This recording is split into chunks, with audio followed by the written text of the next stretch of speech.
You're listening to PetLifeRadio.com.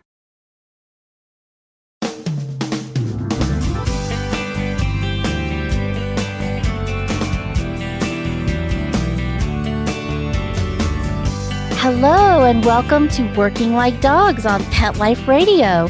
We're your hosts. My name is Marcie Davis and my service dog Whistle. And we're thrilled to be with you today and talk about our favorite subject, which is working dogs. And today we're going to talk about a topic that a lot of listeners have emailed me and contacted me asking me to talk about, and that is the retirement of a service dog, which is really a sensitive subject. It's hard to talk about, but it's definitely something that we all have to think about as we have a working dog.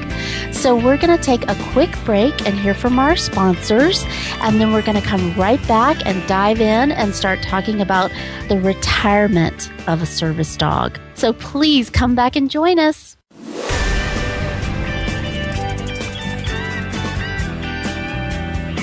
We'll be right back, right after these messages. Stay tuned.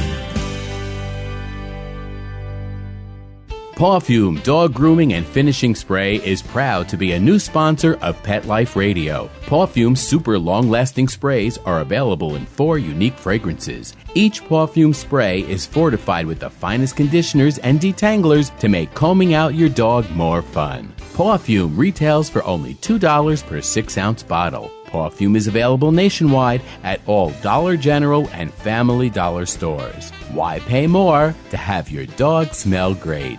Pawfume, Pawfume. This valuable information comes from your pet. There's nothing like a wagging tail or friendly paw to lift your mood. They're therapeutic and make us feel good. Studies show pets even reduce stress, prevent heart disease, lower blood pressure, and fight depression. So there you have it. Pets are a daily dose of good health and happiness. Pets add life. To learn more, visit petsaddlife.org. Got questions about your hound's health? Need the facts on Fido's fitness or food? You want to unleash your pup's potential? Well, you've come to the right place with Win with Dogs. Here, we learn how easy it is to naturally improve the lives of our furry friends. So sit, stay, and get ready to win with dogs. With me, Raquel Wynn. Exercise, nutrition, interaction, and love make for one healthy, happy hound. Give yourself the gift of knowledge on demand every week right here at Pet Life Radio with me, Raquel Wynn, and Win with Dogs.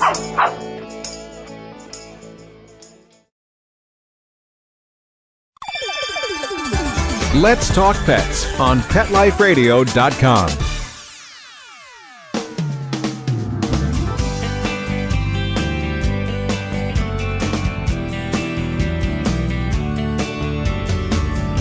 Welcome back to Working Like Dogs on Pet Life Radio. Today we're going to talk about a subject that's very close to my heart, and it's something that everyone who gets a service dog has to face one day, and that is the retirement of your working dog. And that's really something that it's hard to talk about, but I've had so many calls and emails from listeners asking me to talk about this and to share my experience of retiring a service dog. And I've had 2 very different experiences in retiring my dogs. My first dog, Ramona, had to be retired very abruptly. She was only 7 years old when she developed bone spurs on her spinal cord and all of a sudden was in a lot of pain. So obviously I could not continue to work her when she was having this pain, but it was a big surprise to me. I didn't know it. It was something that happened very abruptly, and she had to be retired immediately. And when she experienced the pain the first time that I saw it, I took her to the vet immediately, and I talked with my vet after he did a series of x-rays to see what was going going on with her. And he told me right away that she was going to be in a lot of pain for the rest of her life and that she needed to be as calm and quiet as possible. Well, because that was so abrupt, I was in shock. I didn't want to believe it. It was something that I really had to come to terms with. My first priority, of course, was Ramona and her health and well-being. I wanted to make sure that she had the best medical care that I could afford for her and that she had the best retirement life that I could possibly give her. But I have to say, it was really hard for me as a woman with a disability that had experienced all this independence that my service dog had given me to all of a sudden not have her in my life anymore as my working partner.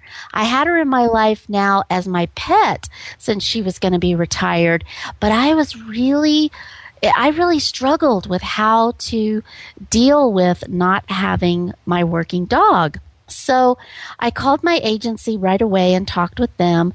They agreed that she definitely needed to be retired right away. They really encouraged me to get her another home to live in, which for me was really hard because Franz and I, we don't have a lot of family that we could give Ramona to. And that was pretty devastating for me to hear that I needed to get her out of our home. So that was a whole nother traumatic thing that I had to process and really figure out of what was going to work for us, because I knew that I didn't have any other place I felt comfortable taking her. I also knew that Ramona was going to need a lot of medical care, and I didn't feel comfortable asking a family member to take on that burden of taking care of her. And I also, quite frankly, felt that Ramona had given her life to me and that it was my turn to give my life and my resources to her to make sure that she had the care that she needed. So with that process, Ramona did retire right away. At first, she really struggled with it. She did not want to be retired, and she got very upset whenever I would go to work. She would want to go with me. But after a few weeks, she started to get into her new routine, and I started to get into the new routine. Although I have to share with you that when Ramona was retired, I didn't know what to do because I had experienced her going with me, so I felt safer. I felt like I could go out on my own. And for the first 2 weeks of her retirement, I really canceled a lot of activities that I had scheduled, especially things at night that I just did not feel safe going out by myself and traveling without Ramona with me. So it was a really, really big transition. When I got my second dog, my successor dog, Morgan, I was really worried about how Morgan was going to interact with Ramona. I wanted to make sure that Ramona felt secure, that she knew how much I valued and adored her. And I have to say, my agency was so wonderful in working with me and working with Morgan to prepare him to come into our home. And they allowed Ramona to stay with us. And I talked with them very candidly about it, about her personality. And they, in selecting my successor dog, they actually selected a dog that would be a good match with Ramona. And I have to say, they did an amazing job with that. And I'll never forget the day that Morgan came to our home. Ramona, I was so worried of how she was going to respond to him, but her reaction was, "What the heck took you so long to get here?" She seemed to be so relieved that Morgan had showed up. She seemed to be very aware that he was the successor dog. And from that point on, she got on the couch and was very content there. She was very content with him helping me, with him taking on her role. And I really believe that's because Ramona was in pain and she didn't feel good.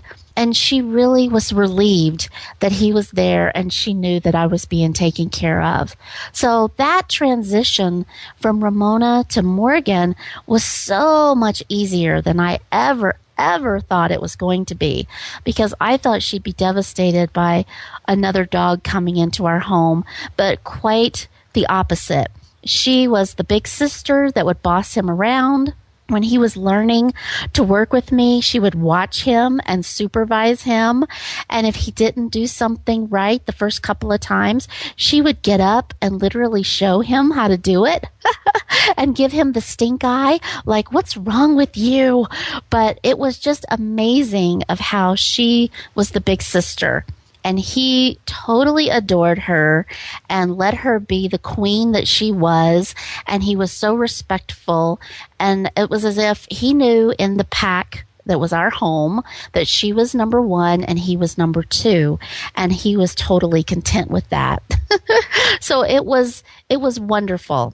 And I was so glad that Ramona accepted him and accepted her role in retirement. Now, she definitely was the alpha dog and she was the supervisor, but she was also sighing a big sigh of relief because she knew that she no longer had to be that working dog in our home.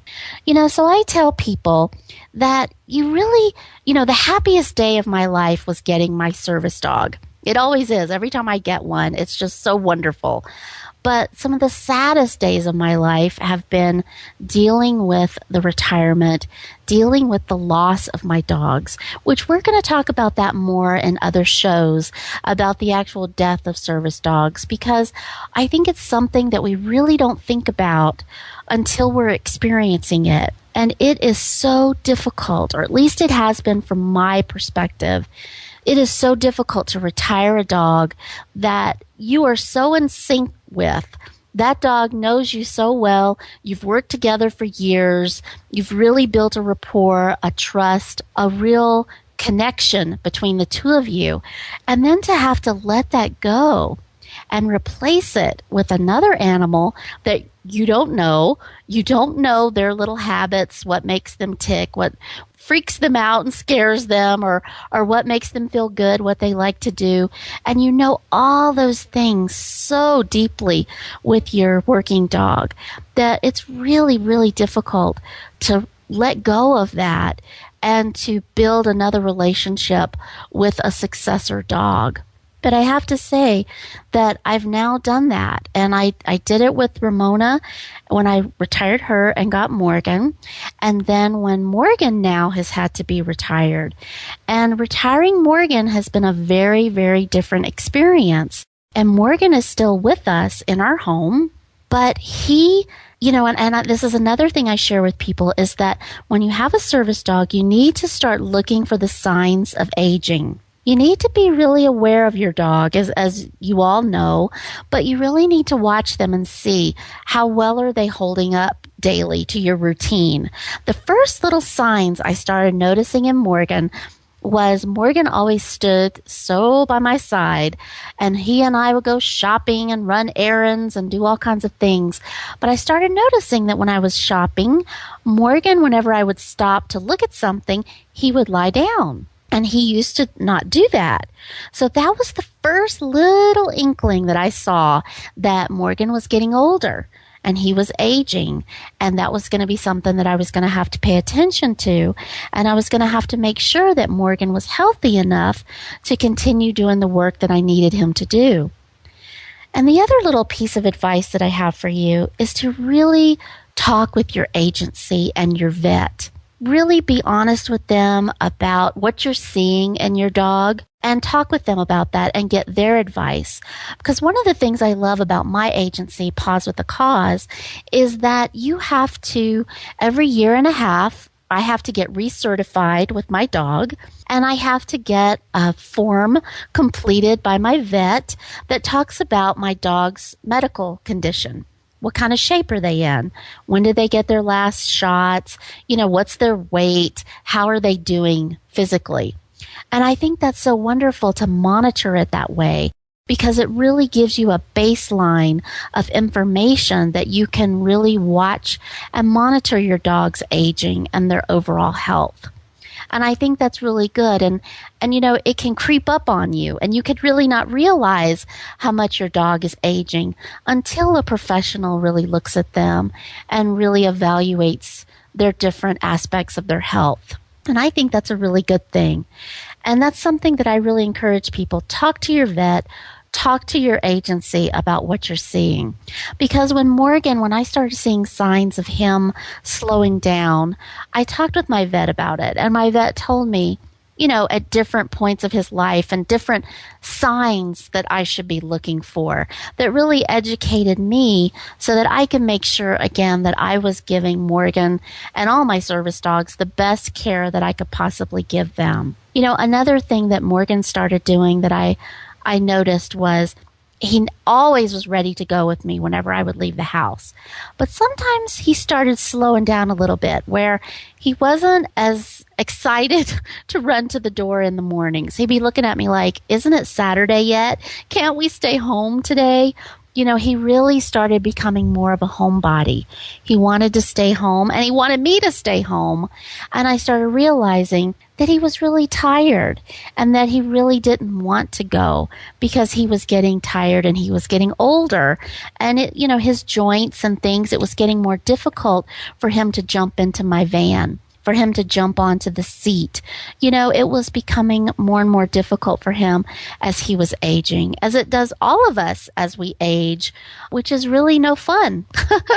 I'm learning that aging is not what it was cracked up to be, and that I have to realize that my service dogs age at such an incredible rate that is so much faster than the human being. So that's something that we really have to respond to and be aware of.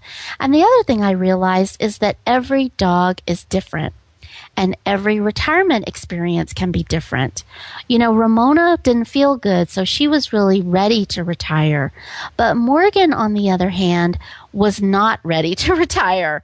He did not want to give up. Even though he was tired and he preferred that we stay home, he really did not want to relinquish his duties to another dog. So we're going to take a quick break and hear some important messages from our wonderful sponsors. And we're going to come back and I'm going to share with you Morgan's experience of retirement, which was quite different from Ramona's. So please come back and join us.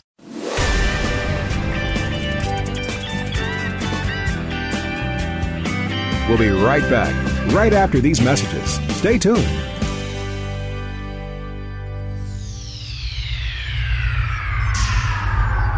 Greetings, human. What planet am I on? Welcome to Pet Planet. Here's a copy of Pet Planet Magazine, Florida's most informative and fun pet resource magazine. It features heartwarming stories and informative articles from local and national pet experts. Excellent. Pet Planet Magazine offers Operation Planet Rescue, helping rescued pets find new homes. And it's available at 500 locations in South and Central Florida and 24/7 on the internet at petplanetmagazine.com. If you're out and about with your pet, you may be featured in Paparazzi, candid pictures of you and your pet.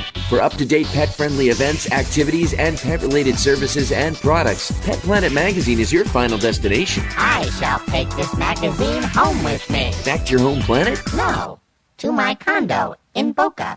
Pet Planet Magazine. Check them out at www.petplanetmagazine.com or 352-394-8578. It's out of this world.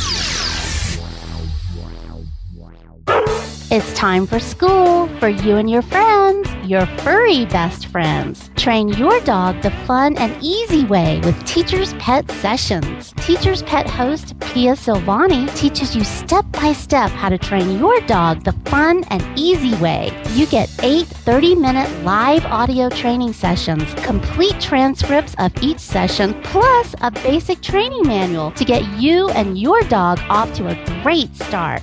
Training begins the moment you bring your dog home. Teacher's Pet Sessions offers positive reinforcement training to shape your dog's behavior and encourages upbeat, enthusiastic responses to ensure that your dog will enjoy learning. Teacher's Pet Sessions dog training is fun at both ends of the leash. So listen, learn, and laugh with your dog with Teacher's Pet Sessions. Get your copy of Teacher's Pet Sessions Volume 1 today. To order, go to teacherspetsessions.com. Hi, this is Pia Silvani, your host. Bring your dog, tug toy, and treats, and get ready to have some fun. teacherspetsessions.com.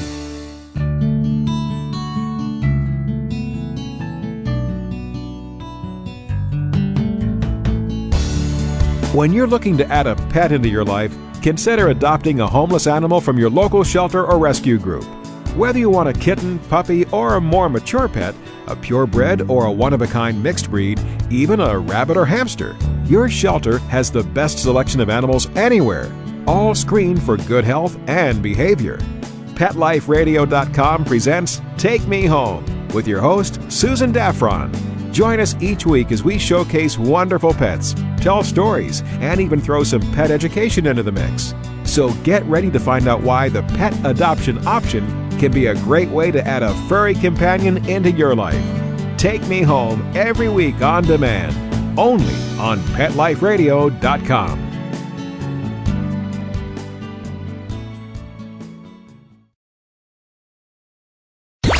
Let's talk pets. Let's talk pets On Pet Life Radio. Pet Life Radio. PetLifeRadio.com.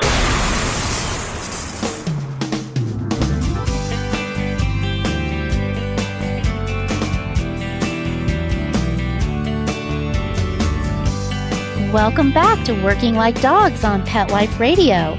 And today we're talking about a difficult subject, which is the retirement of our service dogs. And I've been sharing with you my experiences with Ramona, my first service dog, and Morgan, my second service dog, who is now retired. Morgan is lying on the couch while Whistle and I are visiting with you today. But I have to tell you, Morgan's retirement experience was so different from Ramona. I started noticing some of the signs of retirement that we've been talking about. Morgan was getting slower. He was not wanting to leave the house. He was wanting us to stay home. And I could just tell that he was really slowing down. So I talked with Paws with a Cause, and they agreed with me. Morgan was, I guess he was 9 years old at the time. And they thought that it would be a good idea for me to start considering a successor dog. So they started working on training Whistle, my next dog, and they told me to start working on retiring Morgan. So what they recommended was that I start letting Morgan work part-time so that he could stay home half a day, and half a day he could still go out and work with me. So we started that. We started letting him stay home a little. And at first he was confused by that. And he wasn't really happy that I was leaving him at home. But, he got into the routine. And I would take him for half a day with me whenever I'd go out to work or to shop or do whatever. But we definitely started letting him scale back a little bit. And, I think that was a very good thing. And then Paws recommended that as we got closer to the time that my successor dog, Whistle, was going to come to live with us, that I should stop taking Morgan with me altogether, and I should let him stay home all the time. So I did that. So I did it really gradually and started transitioning Morgan into being at home, which he was fine with. I would still take him, with me some of the time, or I would take him for a ride in the car, but he really, really scaled back his activity up until he was staying home all the time. But of course, even though he was home with me, he was still with me all the time and still very much on duty and helping me. Although he wasn't going out in public with me as much, he was definitely still working with me at home. So the day came that Whistle was to come and be my new successor dog, and Paws recommended that I leave Morgan in the vehicle when we went to get Whistle, that I go meet Whistle at the airport with Morgan in the car, and then I could bring Whistle outside of the airport, and he and Morgan could be introduced there, which would be great because that would be a place that was a neutral place where Morgan wasn't, necessarily the alpha dog because it wouldn't be our home. It would be a central location. So we did that. And Whistle came with Morgan's puppy raiser, actually, Carol, who we love dearly, who is like a member of our family. And she actually works with Paws with a Cause in Michigan. So she flew out to visit us and brought Whistle to me, which was just awesome. So she and Whistle got off the plane, and she introduced me to Whistle there inside the airport, away from Morgan. And the first thing Whistle did was he stepped up on my foot plates and kissed me on the ear. So I thought, yay, he and I are going to be fine. We'll bond.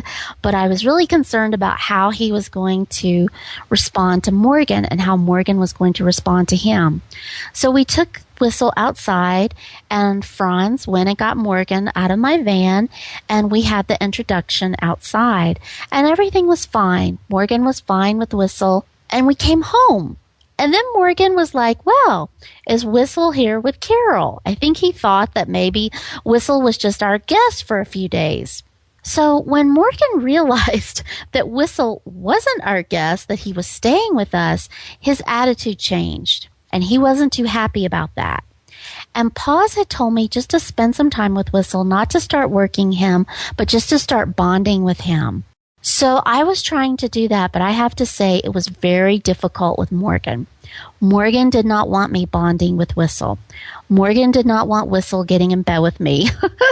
He did not want Whistle beside my wheelchair. He would literally push Whistle out of the way. He didn't want him beside me. He thought that was his role, and he thought that Whistle was just cutting in on his job. So I really had to talk with my agency a lot about that, and talk with our trainer, Danny, who was working with us, about different things that we could do with Morgan so that he could still feel good about himself and his role, and yet I could start working with Whistle and start developing my relationship with Whistle. But I have to say that I shed many tears that first month, several months actually, because it broke my heart to see Morgan's disappointment when I was working with Whistle, and when Whistle would leave with me to go to work and Morgan would stay home. And we really had to work on it. And Danny gave me some great suggestions. She, for example, suggested that whenever I was training with Whistle, that my husband, Franz, would play with Morgan, and that we would have a special toy for Morgan during that time, because Morgan loves to play. So we did. We went and bought Morgan a special toy just for him. We got some treats that were special to Morgan. He loves peanut butter. So we got a toy that had peanut butter in it, and we gave him those things when I was working with Whistle. And Franz would give that to him so that he also started bonding more with Franz and developing a stronger relationship with him. And although they've always been big buddies, it was transitioning though. And Franz was taking on more of a role with Morgan, of caring for Morgan and developing a stronger bond with him. But I have to say that even that was difficult, because Morgan would realize that I was working with Whistle, and even though he got those special treats, he still was aggravated that I was working with Whistle, and he would bark at Whistle, or he would really try to distract Whistle. And so we really had to work on that and make sure that there was some separation time where Morgan was out of the house, or, in another area where that he could be distracted and get some special attention while Whistle was getting the attention of working with me.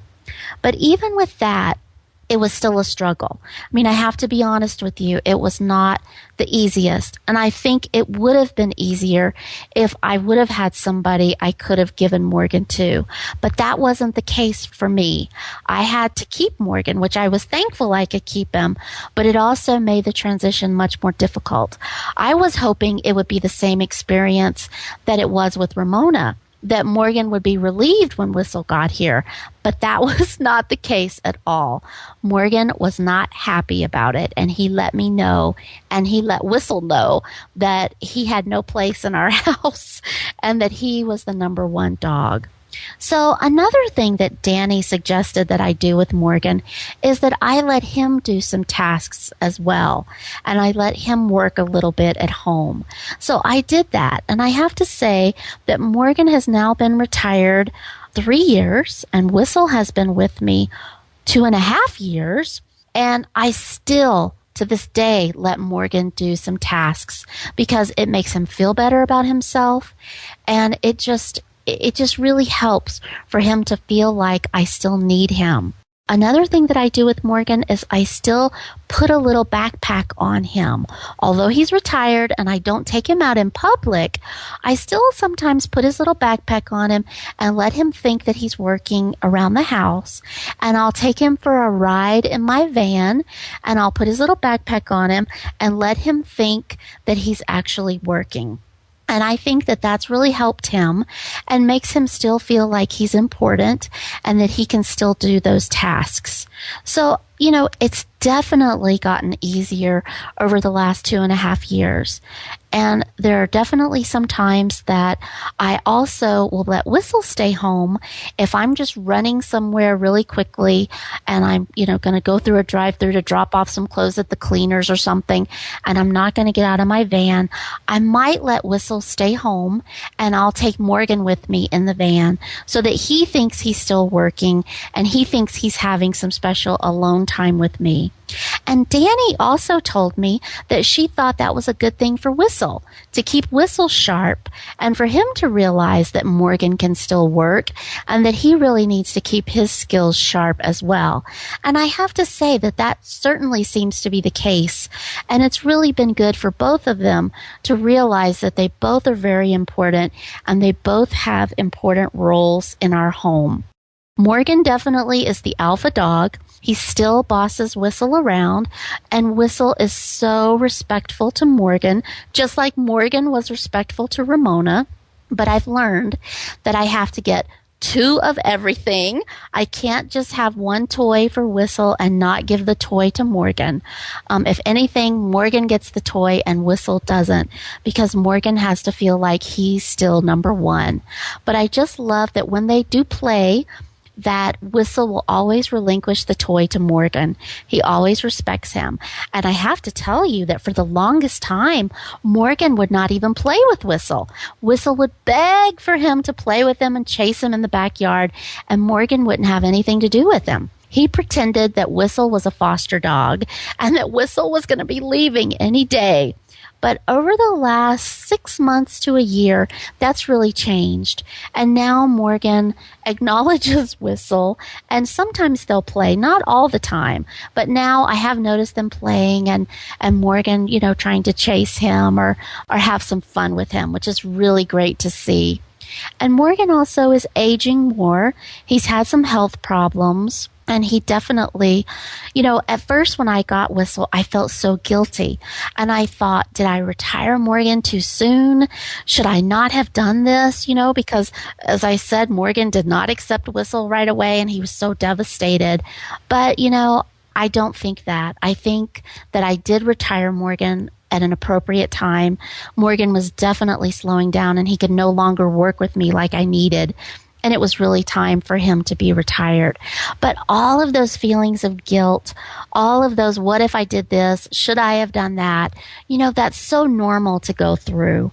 And that's what I tell people. Don't beat up on yourself. It's going to be challenging. Hopefully you'll have a smooth transition and your dogs will love each other, or you'll have a wonderful home you can send your dog to and they can be in retirement bliss. But that's not always the case. That's not always reality. And I tell people, talk with your agency, talk with your vet, educate yourself as much as you can about what's going to work for you and your dog. Because we have to realize that we need this dog. As a working dog, we either need it to help us with a disability or we need our working dog to help us do our job. There's a reason why they have to have the physical capabilities that they need in order to do their jobs. And if they don't have that, then we as the handler have to really be aware of that. And I know people who have let their dogs work too long, and I don't think that's a good thing. I think we really need to be aware of what our dog needs as much as what we need, and we need to honor them. And that was so important to me. I wanted to honor Ramona and I wanted to honor Morgan, and make sure that they knew how much I valued them, how much I still valued them, and how important they were to us. And so, that was work, especially in Morgan's case, of making sure that I was responding to his needs while I was also responding to Whistle's needs, and making sure that I was bonding with Whistle and developing my working relationship with him. It's just really difficult.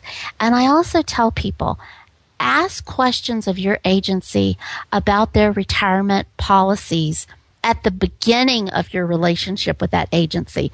Don't wait until it's time for you to retire your dog and then ask them what happens.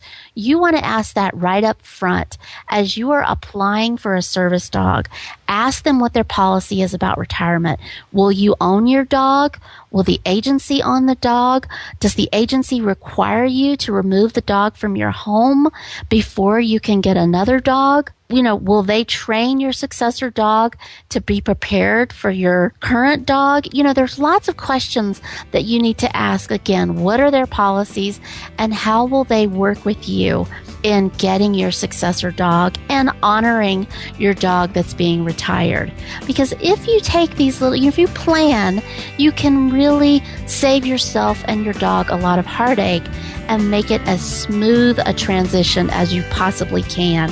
So thank you for letting me share my experiences with you. And I would love to hear your experiences of retirement, because I learned so much from talking with other people who have working dogs. And I would just love to get your emails or calls and share with me your experiences, because I think that there we can learn so much, and every dog and every retirement is different. And together we can share our experiences and prepare ourselves for the retirement of our next service dog. So thank you so much for joining us. Whistle and I are always so thrilled, and we hope you'll come back. And we thank Pet Life Radio and all of our sponsors for bringing you Working Like Dogs, and we wish you all the best. Thanks so much. Let's Talk Pets, every week on demand, only on PetLifeRadio.com.